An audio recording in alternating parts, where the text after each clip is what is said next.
o cooperativismo é uma forma de empreendedorismo coletivo. Uhum.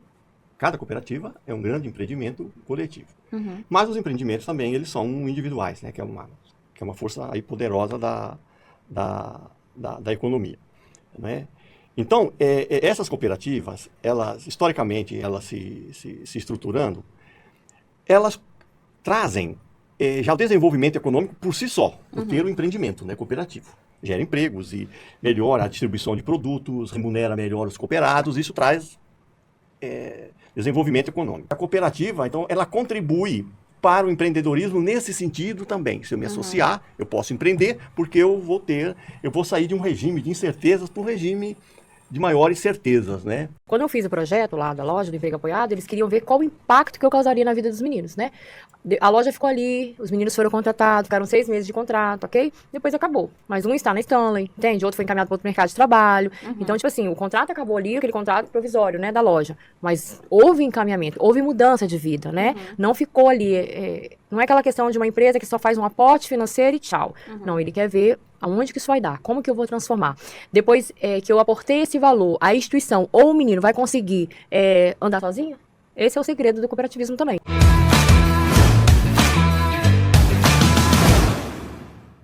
Olá, o Acelera Empreendedor está no ar. E hoje nós vamos falar sobre a cooperação que gera transformação social.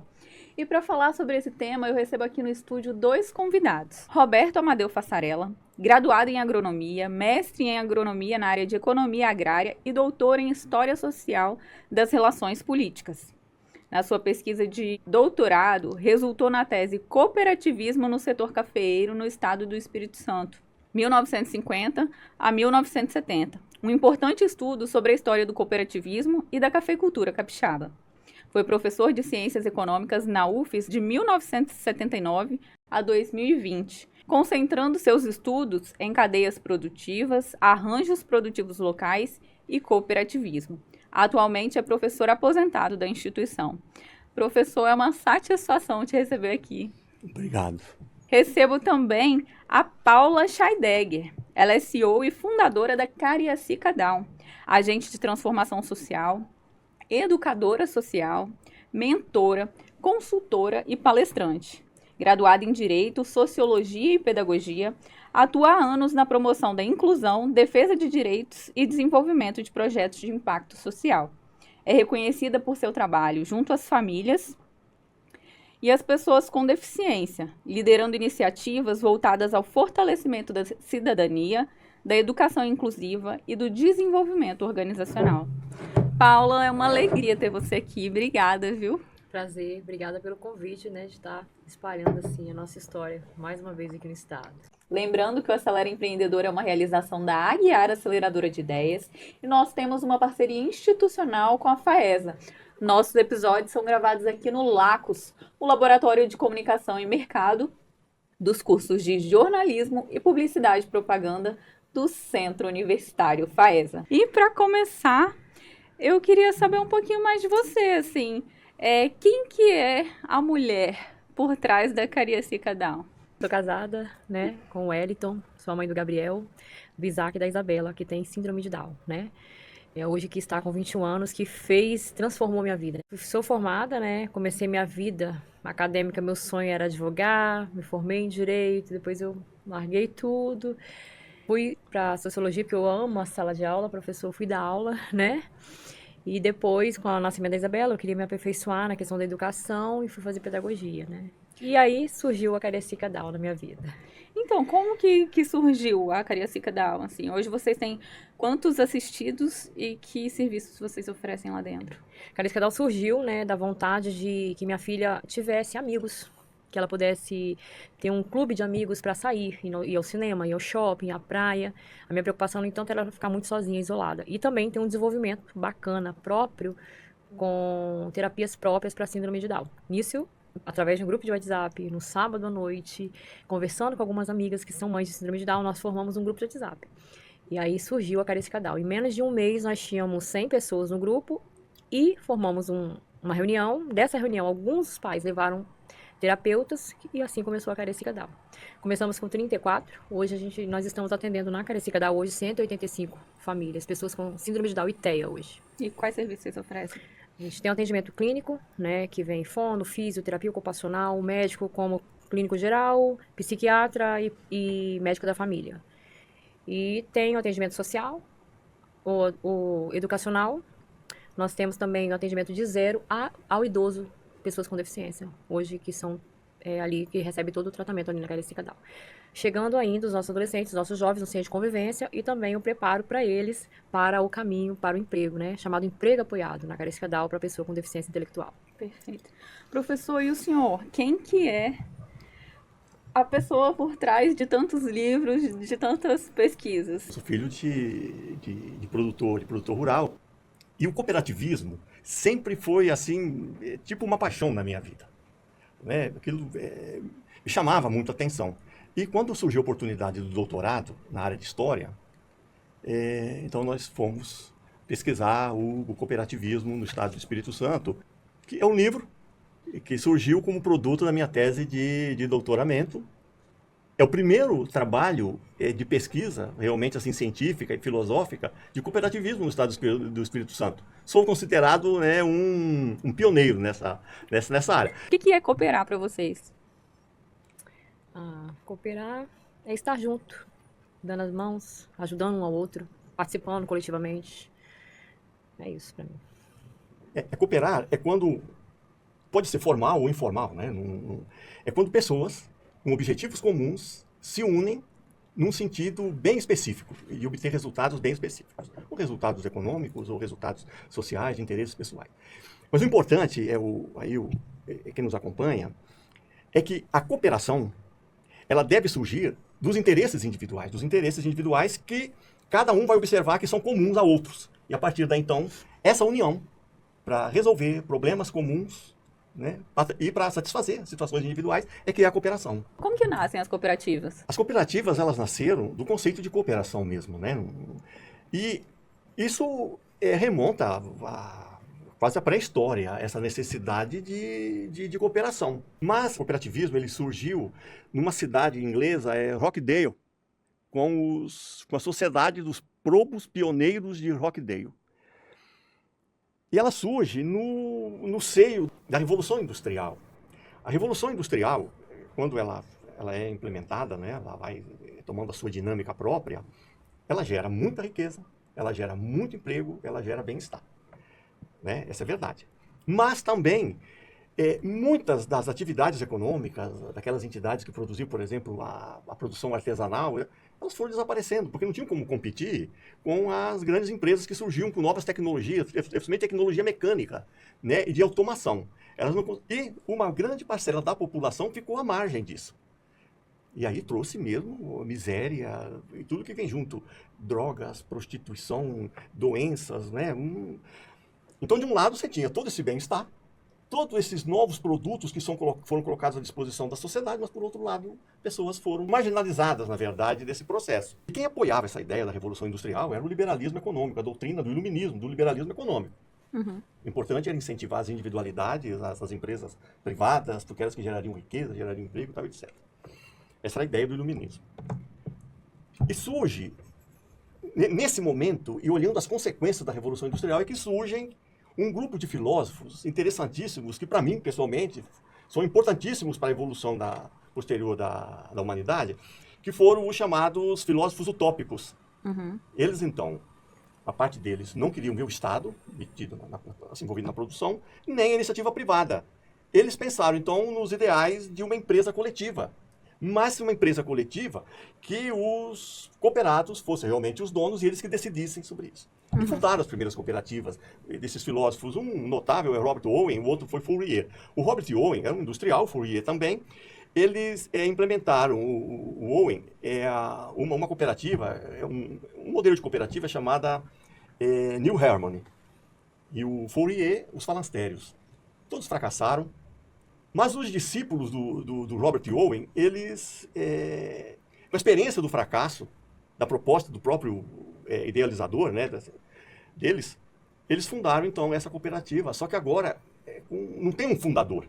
como foi o Robert Owen, o Fourier. Nós vamos fundar. Agora, então, surge aí o interesse individual de cada um. Essa é a grande diferença.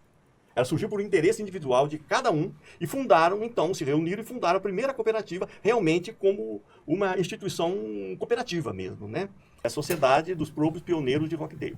Eles idealizaram tão bem a cooperativa que eles trouxeram 7 princípios para que uma cooperativa funcione como cooperativa dentro do pensamento dos utópicos.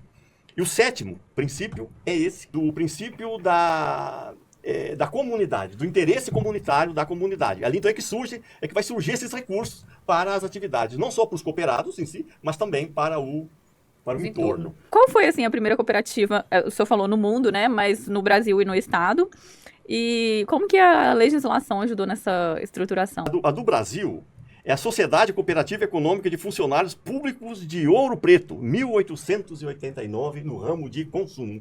Essa é a primeira cooperativa que nós temos assim no Brasil. Anteriormente foram feitas umas tentativas, mas baseadas nas utopias, né? Thomas Moros, da Cidade do Sol, etc. Mas não se sustentaram. O modelo de cooperativa que sustentou foi esse que veio da Inglaterra, dos pioneiros lá de Rockdale, né? No Espírito Santo, as primeiras iniciativas foram do Estado, em cooperativas de crédito. Foram fundadas 4 cooperativas de crédito no sul do estado, uma aqui em Vitória, mas, Verônica, todas fracassaram. E fracassaram por quê? Porque não surgiu do interesse de cooperados, assim, de um movimento que viesse legítimo, né? precisando de cooperação. O Estado fundou e não funcionou. Eu tinha comentado anteriormente sobre a Celita. A Celita, ela foi uma das primeiras cooperativas agrárias do Espírito Santo, lá em Cachoeiro. Fundação 22 de outubro de 1938. Foi na década de 30 lá, né? Olha bem, essa cooperativa, ela se tornou uma potência na área de laticínio, né? Porque o laticínio, ele tem o produtor de leite, é um produto que tem uma característica própria, né? Ele não sai lá do estábulo, lá da vaca, e vai direto para o consumidor. Ele tem que passar por um processo de processamento aí. O produtor individual, como é que ele vai fazer isso? Para atender Não, ele atender os mercados aqui. Você imagina. Então, eles buscaram, via cooperativa, essa via, né? De beneficiar e produzir os produtos. Agora, Paulo, uma curiosidade. Qual foi o seu primeiro contato com uma cooperativa? O que aconteceu? Eu fui com meu CNPJzinho para abrir uma conta, né? E era negado. Um CNPJ precisa de crédito. E nos bancos normais, né? E aí uma pessoa que acreditava na instituição, na história, me conhecia, né? Legal. Era um cooperado, uma liderança na cooperativa, e me levou para abrir a primeira conta da instituição Careci Cadalvo. Olha que bonito, porque na hora que você mais precisei, foi a cooperativa, foi eles que abraçaram a gente, né? Então ali começou a surgir os créditos, começou a aparecer pessoas, porque o que acontece? Não foi só a abertura de conta, né? Porque você começa a fazer conexões, né? Você começa a lidar com pessoas e essas pessoas vão abrindo portas para você em todos os sentidos, né? Sim. E o ser cooperado dessa pessoa que até hoje tem grande importância nessa agência de cooperativa lá, tinha um nome no hall, então ele disse, não, eu atesto, pode abrir a conta. Então foi assim, foi em Itacibá, em Cariacica. Mas qual cooperativa? O Cicobi. Pode falar, gente, fica à vontade. E aí, eu lembro que os primeiros salários, né, foi um ano depois que a instituição estava aberta, os primeiros salários, todo mundo lá recebendo, todo mundo alegre, né, comemorando, até hoje, né. Perfeito. Depois, outros bancos, que aí você começa a fazer parceria, né, com o governo, então você tem que abrir já as contas, né, em bancos tradicionais do governo. E aí as portas se abriram bem depois, entendeu? Perfeito. Agora, professor, como que a legislação ajudou nesse processo, né, de estruturação das cooperativas? Já na Europa, mas principalmente no Canadá, quando surgiu o movimento cooperativista lá, era para cooperativismo de crédito, o fundador, é um modelo de cooperativa, o Desjardins, ele levanta essa questão da importância do Estado. Eles não podiam descartar o Estado, como tinha um pensamento lá de alguns dos antigos filósofos utópicos, que não poderíamos descartar o Estado. O Estado é uma estrutura importante para a sociedade. Então ele levanta essa questão da legislação. E qualquer instituição, ela só pode se desenvolver e se estruturar de acordo com uma legislação que dê a ela todo o aparato jurídico para ela se desenvolver. E no Brasil custaram a trabalhar a legislação. Então, em 1929, início da década de 30, já foram institucionadas as primeiras cooperativas de crédito pelo Estado, e olha só, não tinha uma legislação específica para a cooperativa. Aí, em 1932, vem a primeira lei, a Lei 22, Decreto-Lei 22.239, que institui um aparato jurídico muito bom para as cooperativas. E depois ela foi aperfeiçoada na Lei 6.274 de 1944, onde, nessa de 1944, ela traz no seu bojo incentivos econômicos, por exemplo, de isenção fiscal, de estímulos de crédito, uma série de coisas. Né? E também, no seu corpo jurídico, ela não só legisla, elas também trazem orientações para a fundação e a estruturação das cooperativas.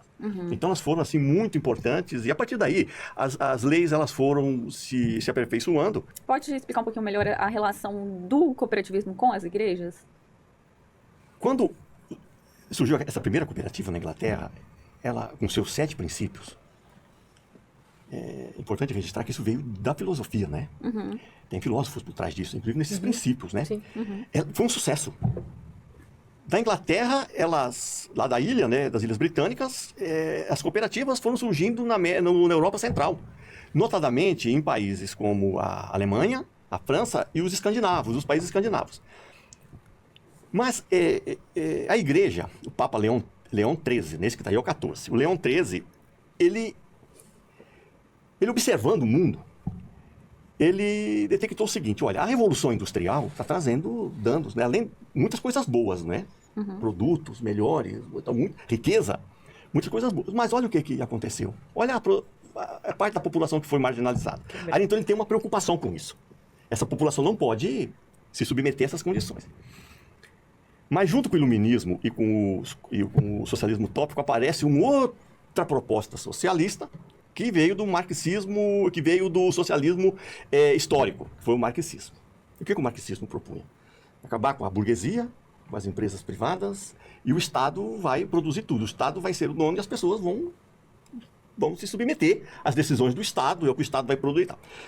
Só que o socialismo, esse socialismo marxista, ele tem nos seus ideais, isso é muito claro, a família é uma instituição que não deve prevalecer, tal. A religião, o ópio do povo.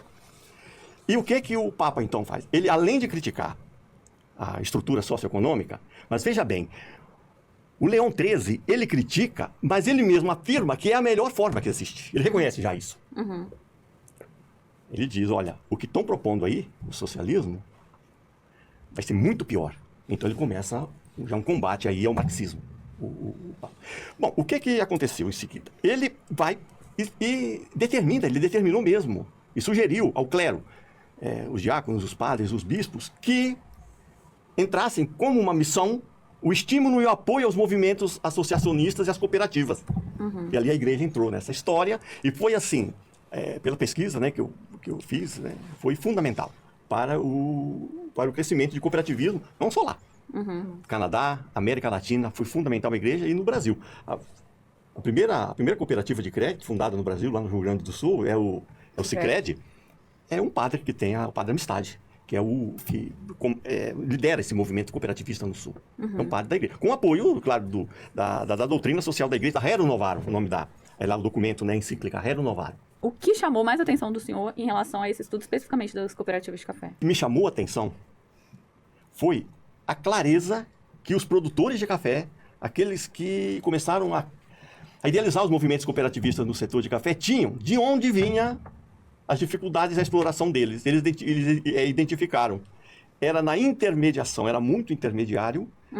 Eles colocam lá nos estatutos, nas atas de fundação e nos estatutos, que os intermediários eram gananciosos e que eles eram explorados lá no campo por toda essa intermediação. Então, isso está muito claro lá na fundação, nas atas de fundação, todas elas, das cooperativas. E que, então, como? Nós teria que se eliminar esses intermediários da cooperativa. Né? Esses compradores, esses beneficiadores, e que vai passando de lá locais, vai passando por regional, vai passando até chegar aqui no setor de exportação. É muita intermediação. E que a cooperativa, eles teriam condições de entregar o café a cooperativa, né? Porque não é vendido café para cooperativa, eles entregavam, e ali eles teriam todo o beneficiamento e toda uma estrutura de comercialização. Essa foi assim a ideia deles. Mas depois eu, né, com as minhas leituras, eu identifiquei que veio o Estado, foi muito importante as políticas do Estado nesse sentido, na época, década de 60, de 70, as políticas do Estado, com legislação também, com crédito, e principalmente tinha uma instituição, a Cares, que ela se entregou totalmente ao movimento cooperativista, como instituição estadual, né? E a igreja também do Espírito Santo foi muito importante. O primeiro arcebispo de Vitória, Dom João Batista Mota de Albuquerque, é esse, né? Ele foi um baluarte, foi um missionário. Ele ia a muitas fundações de cooperativa, ele estava presente como arcebispo. E os padres, os bispos, todos empenhados nisso. Então a igreja também... E a etnia italiana. Né? Os italianos realmente foram assim, muito importantes na fundação das cooperativas e parte dos alemães também, né? Tem umas que, por exemplo, essa de Santa Maria de Jetibá, Poderosa, é de teutos, né? De alemães. De café, qual que o senhor destacaria? É a Coabriel? A Coabriel. É de São Gabriel da Palha, é uma gigante. É a maior cooperativa de café conilon do mundo. Todo o movimento surgiu de pequenos produtores de café, numa situação muito difícil no norte do estado. A cafeicultura lá estava numa situação pior do que nas regiões de montanha. E mais os padres da ordem comboniana. Os dois primeiros presidentes da Coabriel são da ordem comboniana. O primeiro lá, o padre Simão Tivalero. A Coabriel é do ramo agropecuário, a principal atuação é no café conilon, só que com a incorporação aí da Coopbac, ela passou a atuar também com pimenta do reino. E aí a fundação é de 1963 e hoje são mais de 10 mil cooperados. Como que a história da Cariacica Down se cruza com a história das cooperativas? Na abertura da conta. E aí depois, conhecendo a Sicredi chegou para nós no final de 2 anos atrás, com a proposta, veio conhecer a Cariacica Down, né? A gente tinha um sistema de compliance e temos ainda muito grande na instituição e é prerrogativa, né, das cooperativas estar investigando onde que eles querem fazer os aportes sociais, né? Para quem eles devem estar entrando para fazer essas ajudas. Mas o bacana foi que eu tinha ali projetado um momento com os assistidos da Cariacica Down, que eu queria dar visibilidade a eles. E o Sicredi veio para o Espírito Santo, chegando, a primeira coisa que eles foram fazer comigo foi reunir, me ouvir. E o que você deseja? Eu falei, olha, eu desejo tirar eles de vez da invisibilidade. Eu preciso mostrar que nas limitações deles, eles são capazes. Eles são capazes de estarem em qualquer lugar, ainda que limitados. E então, eu escrevi o projeto chamado Emprego Apoiado e idealizei o seguinte, uma loja social no shopping, né? E aí, começou-se a fabricar peças artesanais na instituição com eles e depois eles foram para essa loja. Então, o Sicredi montou essa loja com a gente lá no shopping. E quem eram os atendentes dessa loja? Pessoas com síndrome de Down. O fato deles terem os olhinhos puxadinhos, entendeu? Já faz o quê? Olha, ele é síndrome de Down. Não vai dar certo, né? Ele é uma pessoa com deficiência intelectual. Vamos falar bonito hoje, que antigamente você sabe que não falava bonito assim, né? Ele é uma pessoa com deficiência intelectual, então não vai dar certo. Ele não é capaz, ele não vai conseguir. Mas quando as pessoas começaram a ir ao shopping, quem era o atendente, quem passava o seu cartão na máquina, era quem? Era uma pessoa com síndrome de Down, né?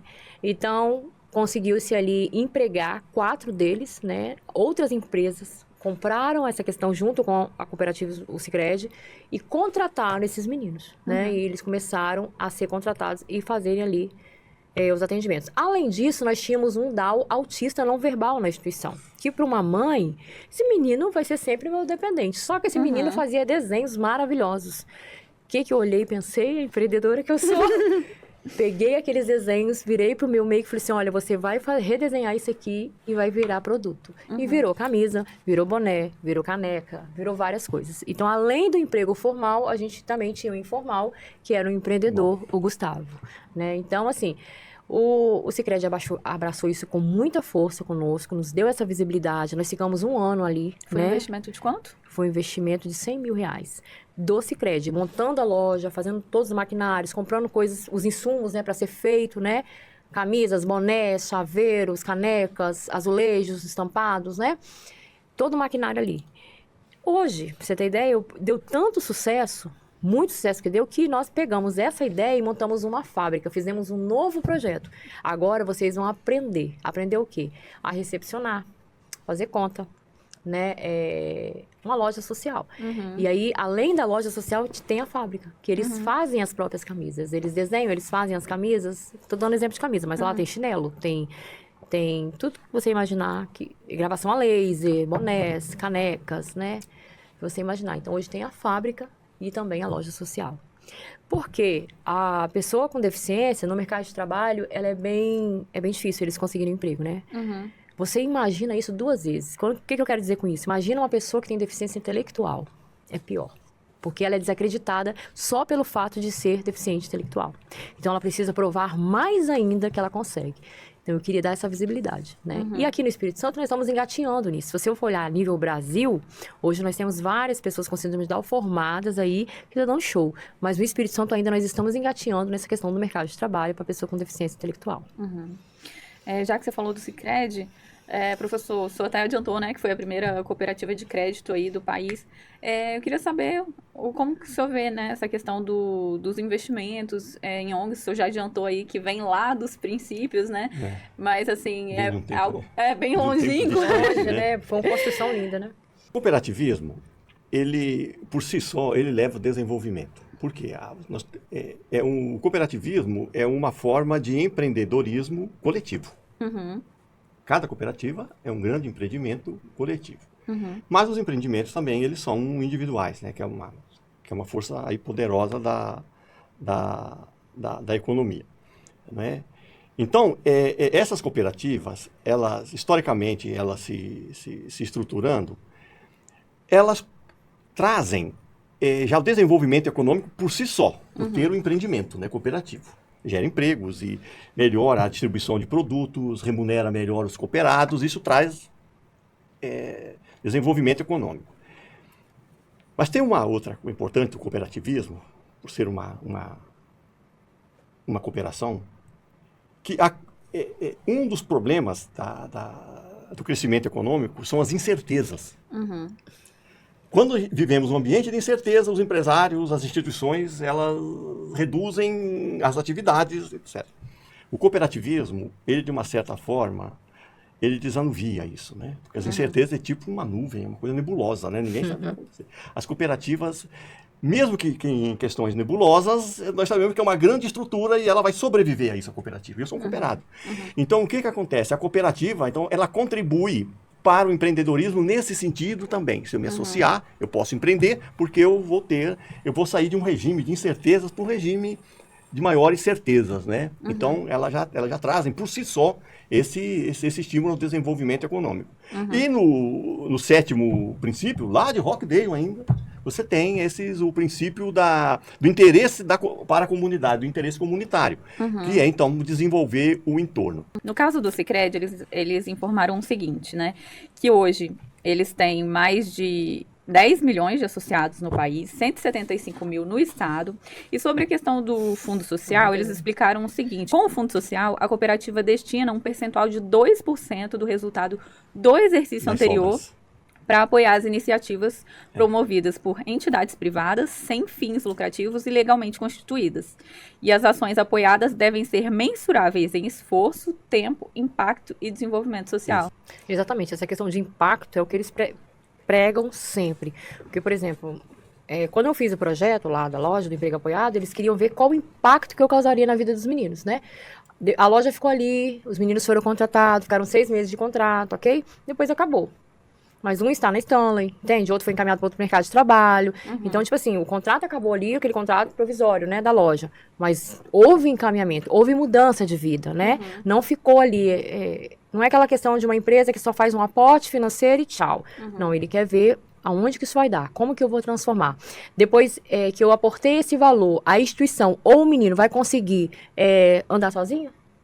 Esse é o segredo do cooperativismo também, entendeu? Perfeito. Ele vai dar continuidade ou eu vou precisar sempre ficar ajudando, né? Sempre tampando o sol com a peneira, né? Então, há essa preocupação também. Que essa decisão não deve ser de gestores.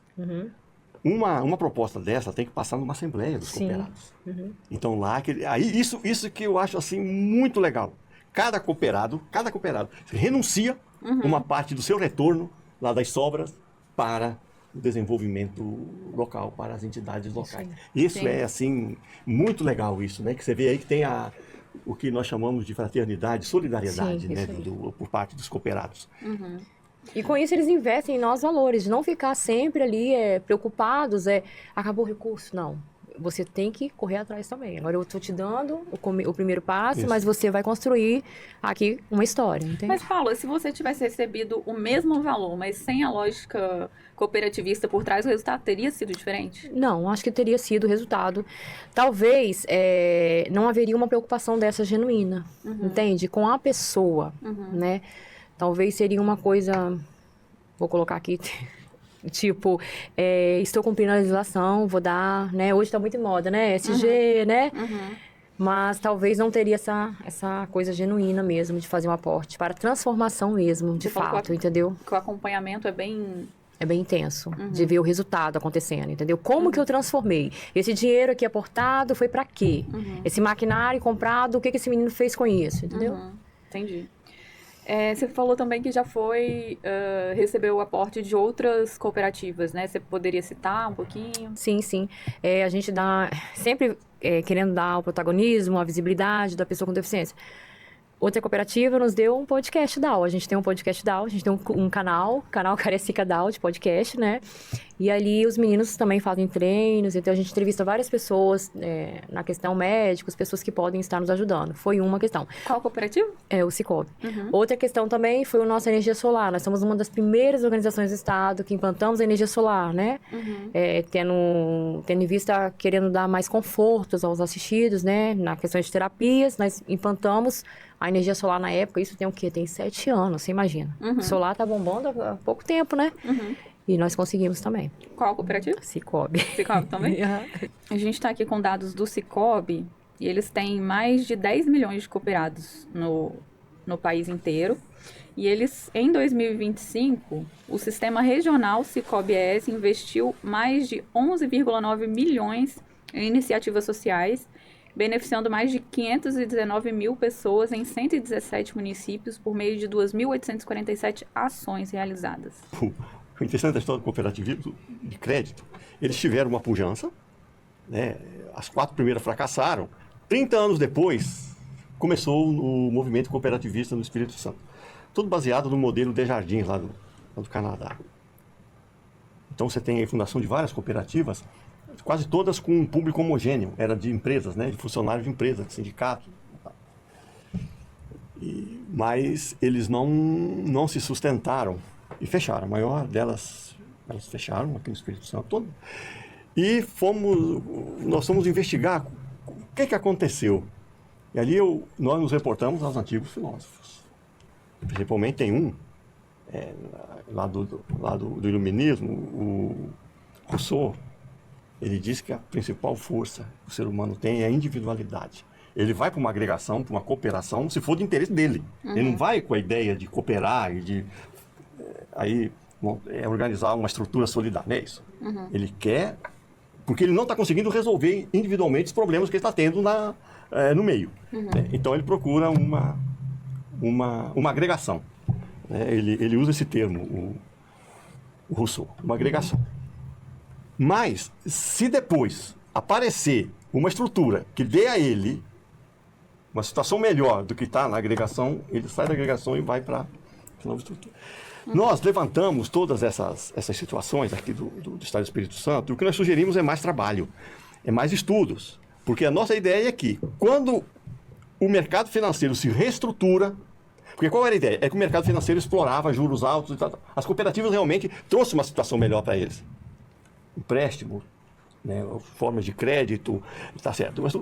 Bom, quando o mercado financeiro se reestrutura e começa a oferecer mais serviços, além de mais serviços melhores, e que satisfaz a eles individualmente, o que eles fizeram? Abandonaram as cooperativas e voltaram para o mercado, porque o mercado oferecia a eles condições melhores. Foi também o que aconteceu com as cooperativas de consumo. Mesmo problema. Né? Quando a estrutura de comercialização, a dinâmica da comercialização, dos grandes varejistas, dos grandes atacadistas, com as novas estruturações, eles diminuíram custos intermediários, entendeu?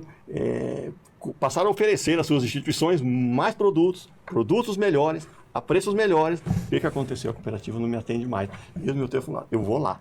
Então, aí é o seguinte, o individualismo é uma força poderosa, Verônica, muito poderosa, viu, Paula? Que, olha, há de se considerar, as cooperativas que vão sendo fundadas, elas têm que estar atentas a isso, viu? Muitas fecharam. Muitas fecharam. Perfeito. Existem os interesses coletivos e os interesses individuais. As que tiveram sucesso lidaram com esse conflito de interesses.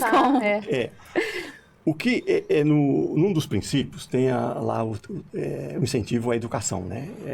Educação. Nessa educação é que você precisa informar o seguinte, olha bem, você está sendo cooperativa, está indo para o mercado porque é melhor para você. Mas olha só, esse mercado ele pode ir lá na frente e aí você não vai ter mais a cooperativa. Então, precisa ter uma formação nesse sentido e que as cooperativas são instituições com ideais solidários e de fraternidade. Isso já começa lá no início, lá com os utópicos. Esse é o sentido.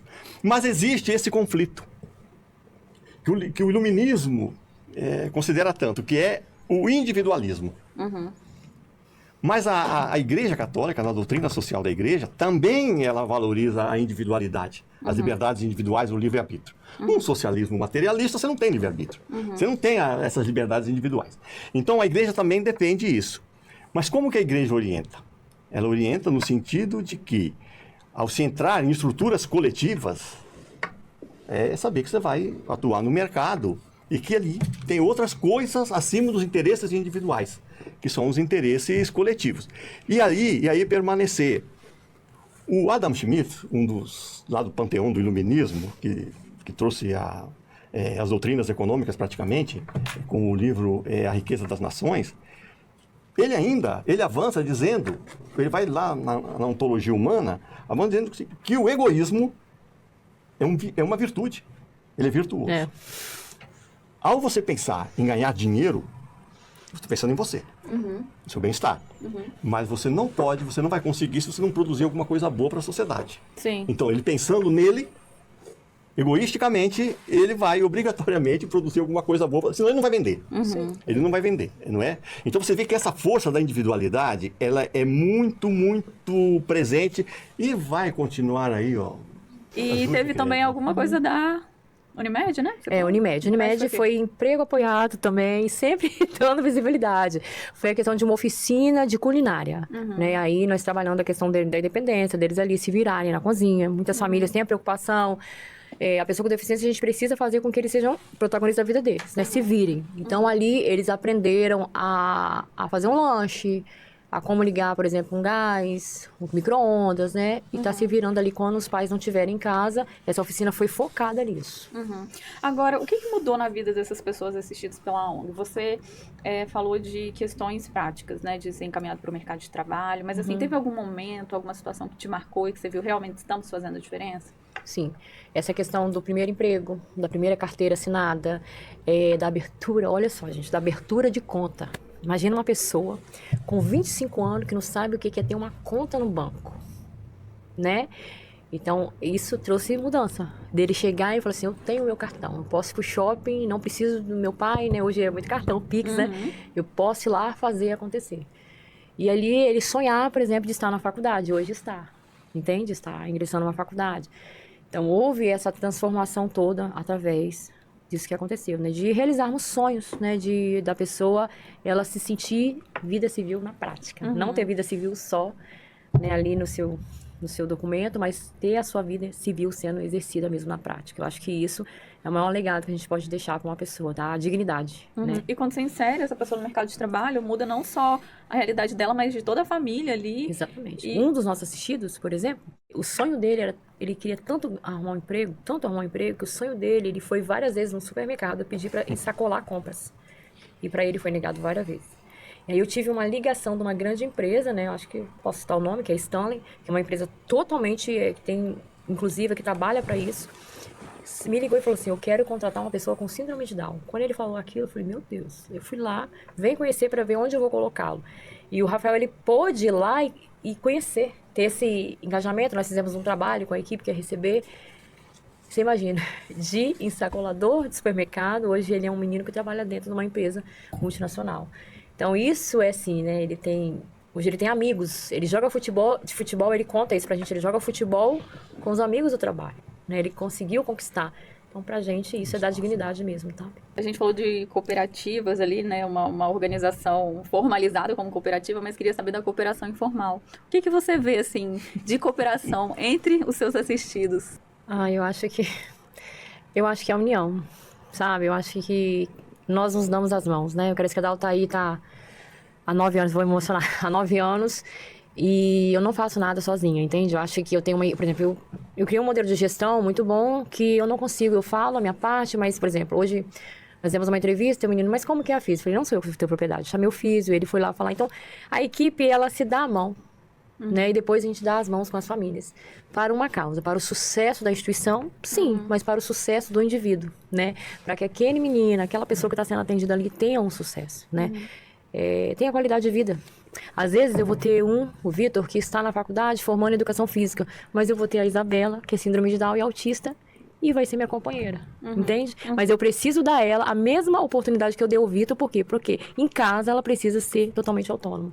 Então eu acho que é isso, eu acho que ali um entende o outro, vamos fazer acontecer, né? Às vezes, por exemplo, no terceiro setor, né, que é a nossa praia, o recurso falta, né? Falta oportunidade de recurso para determinadas situações. Mesmo assim, a gente não larga. A gente está acreditando, correndo atrás. Às vezes, o profissional fica lá como voluntário, sem receber. Mas ele está ali porque ele acredita na mudança. Eu acho que é isso, entende? Eu acho que a causa também em si, ela fala por si, né? E as famílias são muito parceiras da instituição. Eu acho que é o dar as mãos mesmo. Mas bem lá no início, é importante lembrar que as administrações dessas cooperativas, elas eram... Como que eram escolhidos os gestores? Dentro dos próprios cooperados, eles elegiam, mas sem experiência de gestão. Então, no início, elas conseguiram, né, atuar no mercado com sucesso e tal. Depois, quando começou a virar concorrência, aqueles gestores não davam conta, né? Aí então eles começaram a qualificar os gestores e perceberam o que eles precisariam fazer no mercado. Só que as decisões geralmente precisavam passar por decisões coletivas, né, de assembleias, e ali travava muita coisa. Começou a haver uma mudança do que eles chamam dos modelos antigos para os modelos novos de cooperativismo, de gestão de cooperativa. Então, introduzir um tipo de governança corporativa, contratar gestores especializados, que conhecem o mercado, e que muitas das decisões não precisaria passar por assembleia. Foi dada autonomia a esses gestores, né? E assim, então, ela se reestruturou, né, como cooperativa, principalmente na área de gestão. Esses gestores, eles precisam ser muito bem formados. Exatamente. Não pode mais ser escolhidos em assembleia, né? Muito bem formados, mas só que precisa desenvolver neles um espírito cooperativista. Eles precisam, senão, o que vai acontecer como aconteceu? Eles, ao trabalhar as gestões das cooperativas, tendo sucesso, eles se apropriavam através dos salários e tudo, de parte dos retornos das cooperativas, né? E ali você trouxe conflitos e uma série de problemas internos nas cooperativas. O que eles precisam? Eles serem formados em gestão, conhecer os mercados, especificamente daqueles produtos, e serem também formados para desenvolver um espírito cooperativista, senão não vai dar certo. Perfeito. Pessoal, passou muito rápido, nosso episódio chegou ao fim. Queria agradecer muitíssimo a vocês pela presença. Vocês querem deixar alguma consideração final? Vou agradecer, né, pela oportunidade. Muito obrigado, Verônica, pelo convite. Olha, parabenizar a Paula pelo empreendimento, viu? Obrigada. Nossa, que bacana. Uma das coisas boas de ter vindo aqui hoje foi te conhecer e conhecer o seu trabalho. Também, digo mesmo. Viu, Paula? Que coisa boa esse trabalho. E saber que uma estrutura que eu me empenhei tanto em conhecer, estudar, está participando do sucesso ativamente lá do seu empreendimento. Pessoal, nosso episódio chegou ao fim. E se você gostou do conteúdo, compartilha com pelo menos mais 5 pessoas que você acha que merecem receber essas informações. Lembrando que o Acelera Empreendedor é uma realização da Aguiar Aceleradora de Ideias e nós temos uma parceria institucional com a FAESA. Nossos episódios são gravados aqui no LACOS, o Laboratório de Comunicação e Mercado, dos cursos de Jornalismo e Publicidade e Propaganda do Centro Universitário FAESA.